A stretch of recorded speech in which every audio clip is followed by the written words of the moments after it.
Right, so France in the 18th century was a rich and populous country, but it had a systemic problem collecting taxes because of the way its society was structured. They had a system with kings and nobles we now call the Ancien Régime. Thank you, 3 years of high school French. And for most French people, it sucked because the people with the money, the nobles and the clergy, never paid taxes. So by 1789, France was deeply in debt thanks to their funding the American Revolution. Thank you, France. We will get you back in World Wars I and II. And King Louis XVI was spending half of his national budget to service the federal debt. Louis tried to reform this system under various finance ministers. He even called for democracy on a local level, but all attempts to fix it failed, and soon France basically declared bankruptcy.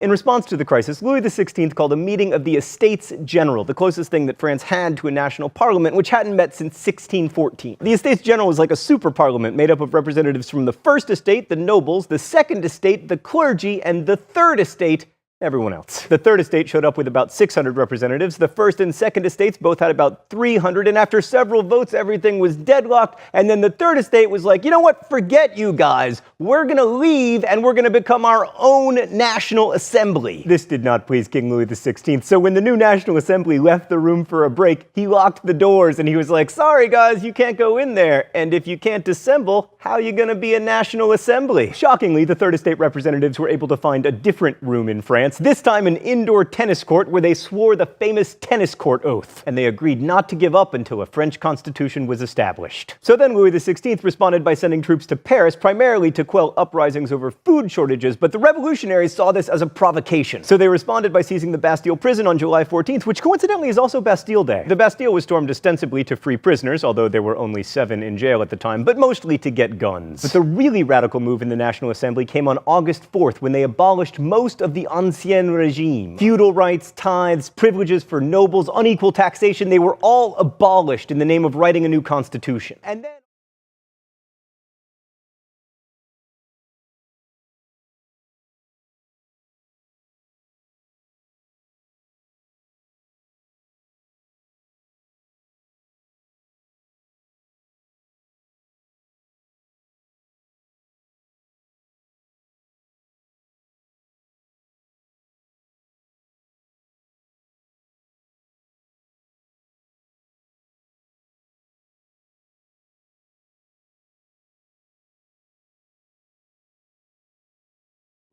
okay, let's go to the thought bubble. Meanwhile, back at Versailles, Louis XVI was still King of France, and it was looking like France might be a constitutional monarchy, which might have meant that the royal family could hang on to their awesome house. But then, in October of 1789, a rumor started that Marie Antoinette was hoarding grain somewhere inside the palace, and in what became known as the Women's March, a bunch of armed peasant women stormed the palace and demanded that Louis and Marie Antoinette move from Versailles to Paris, which they did because everyone is afraid of armed peasant women.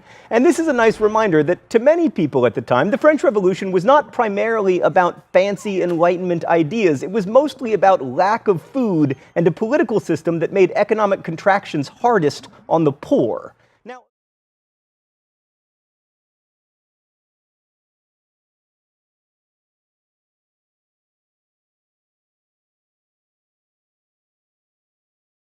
Now, a good argument can be made that this first phase of the revolution wasn't all that revolutionary. The National Assembly wanted to create a constitutional monarchy, they believed that the king was necessary for a functioning state, and they were mainly concerned that the voters and office holders be men of property. Only the most radical wing, the Jacobins, called for the creation of a republic. But things were about to get much more revolutionary, and also worse for France. First, the Jacobins had a huge petition drive that got a bit unruly, which led troops controlled not by the king, but by the National Assembly, to fire on the crowd, killing 50 people. And that meant that the National Assembly, which had been the revolutionary voice of the people, had killed people in an attempt to rein in revolutionary fervor. You see this a lot throughout history during revolutions. What looked like radical hope and change suddenly becomes the man as increasingly radical ideas are embraced.